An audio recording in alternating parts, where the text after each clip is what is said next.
Кыргыз өкмөтү кризиске каршы планын иштеп чыкты. Тышкы карызды төлөөгө кошумча 6 миллиард сом издеп атышат. Украинада дагы бир журналист курман болду. Путин газды дос эмес өлкөлөргө рубль менен сатмай болду. Арыбаңыз көрөрман. Кыргызстанда жана дүйнөдө болуп аткан маанилүү кабарлар менен мен Фатима Аданова тааныштырам. Видеону акырына чейин көрүңүз, каналга жазылганды унутпаңыз. Быйыл доллар кескин кымбаттап кеткендиктен тышкы карызды төлөөгө кошумча 6 миллиард сом керек экенин Каржы министри Алмаз Бакетаев брифингде билдирди. Быйыл тышкы карызды төлөөгө бюджеттен 26 миллиард 600 миллион сом каралган. Бирок ал учурда 1 доллар 88 сом 40 тыйын болчу. Курс кескин көтөрүлгөндөн кийин ортодогу айырмачылыкты табуу зарылдыгы пайда болгон. Биздин финансовый терминибиз бар, встречный поток деп коет. Биз төлөй турган сырткы карыз иностранный валютада жана бизге келе турган жардамдар да бар сырттан. Ошондуктан бул эки жактан компенсация болуп, ушул тобокелчиликти минималдаштыруу боюнча биз азыр ошону карап чыгып, мындай орчундуу бюджетке мындай алып келбей турган ушул каналдарга ушул механизмди иштеп чыкканбыз. Ошондуктан сырткы карыз өзүнүн убагында, өзүнүн көлөмүндө толугу менен төлөнөт. Деп ишендирет министр. Ал тапта өкмөт кризиске туруштук берчү планын иштеп чыкканын, ал 7 багыттан турарын жарыялады. Биринчи пунктта азык-түлүк коопсуздугун камсыздоо, негизги товарлардын баасын турукташтыруу чаралары көрсөтүлгөн. Мындан тышкары, социалдык колдоо жана иш менен камсыздоо, каржылык туруктуулукка шарт түзүү, ишмерлерди колдоо, инвестиция тартуу, соода-саттыкты көбөйтүү, бюджеттин туруктуулугун камсыздоо багыттары бар.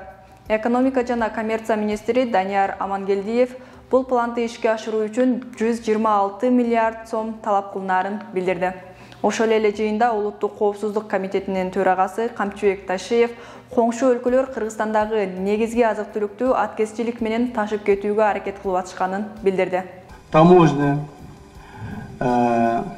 министр внутренних дел, ГКМБ, налоговые совместно рассматривайте границу с Баткеном. Всю продовольствие сейчас, как насосом вытягивать туда. Встаньте с живым щитом на границе, чтобы ни одного килограмма не пропускать. Ни масла, ни муки, ни сахара. Министрлер кабинетинин төрагасы Акылбек Жапаров Украинадагы окуяларды согуш деп атап, Кыргызстан бейтараптуулукту карманаарын билдирди. Жок дебейлик, кризис кайрадан дүйнөнү басты. Президент айткандай, биз кичинекей эле өлкөбүз. Биздин согушту токтотуп коюуга таасирибиз деле жетпейт. Ошондуктан биз калыс өлкө болушубуз керек. 24 мартта Бишкектин 1-май райондук соту адвокат Нурбек Токтакуновду 5 суткага камоо тууралуу чечим чыгарды.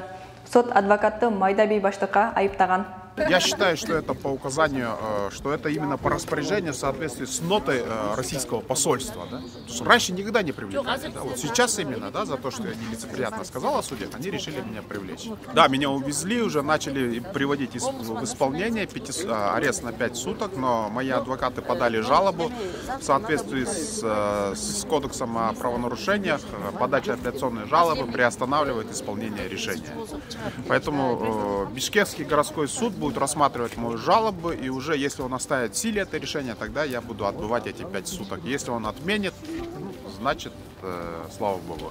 Укук коргоочулар Динара Ошурахунова, Азиза Абдирасулова жана Өндүрүш Токтонасыров 17 мартта Орусиянын Кыргызстандагы элчилигинин алдына Украинадагы согушка нааразычылыгын билдирип пикетке чыгышкан. Аларга жактоочу катары барган Нурбек Токтакунов элчиликтин алдында митинг өткөрүүгө тыюу салган чечим баш мыйзамга кайчы келээрин айтып, сотторду сындаган. Бул үчүн ал Майда бей баштык беренеси менен жоопко тартылып турат. Бүгүн Украинадагы согуштун башталганына 1 ай болду. Украина армиясынын баш штабы 24 мартта Бердянск портунда Орусиянын Орск десанттык чоң кемесин жок кылганын маалымдады. Кеменин өрттөнүп аткан сүрөтү жана видеосу интернетте тарады. Дагы 2 кемеге зыян келтирилген. Күйүүчү май ташыган резервуар жана ок-дары сактоочу кампа жок кылынган. Курмандыктар жана жабыр тарткандар тууралуу азырынча маалымат жок. 3 күн мурда орусиялык мамлекеттик медиалар аталган кеме Бердянск шаарына аскердик техникаларды жеткиргенин кабарлашкан. Инсайдер басылмасынын кабарчысы Оксана Баулина Киевке миномет чабуул учурунда каза болгону расмий такталды. Бул тууралуу Украинанын ички иштер министринин кеңешчиси Антон Гришенко инсайдерге билдирген. 43 жаштагы журналист Киевде согуштан кийинки абалды видеого тартып жүргөндө набыт болгон. Аны менен кошо бир карапайым тургун каза таап, коштоп жүргөн 2 адам оор жаракат алышкан. Оксана Баулина орус оппозиционери Алексей Навальныйдын коррупция менен күрөшүү фондунда да иштеген. Бул кадрлар Оксана Навальныйдын командасында иштеп жүргөндө тартылган эле. Орусиянын президенти Владимир Путин дос эмес өлкөлөргө газды рубль менен сатууну буйрду. Путиндин планына караганда батыш өлкөлөрү газды алыш үчүн алгач рубльди сатып алышы керек болот. Мындай жол менен Европа Орусияга доллар менен еврону өздөрү эле киргизүүгө аргасыз болушат. Бирок бул мүдө толук ишке ашышы кыйын. Анткени буга чейин АКШ Орусиядан мунайды жана газды импорттоого тыюу салган. Евробиримдик азырынча баш тарта элек болсо да Германия баштаган өлкөлөр башка энергия булактарын издөөнү жанаткан. Ошол эле учурда Кыргызстан Орусиядан газ жана бензин баштаган күйүүчү майларды, башка товарларды доллар менен сатып алат. Доллар көтөрүлгөнү, ал товарлардын баасы да өскөнү белгилүү. Европа биримдиги Украинага аскердик жардам катары 1 миллиард 200 миллион евро бермей болду. 28 февралда 500 миллион евро берүү чечими кабыл алынган эле. Бул каражатка Евробиримдик 1 жыл ичинде Украинага аскердик жабдык да, курал-жарак да жеткирип бере алат.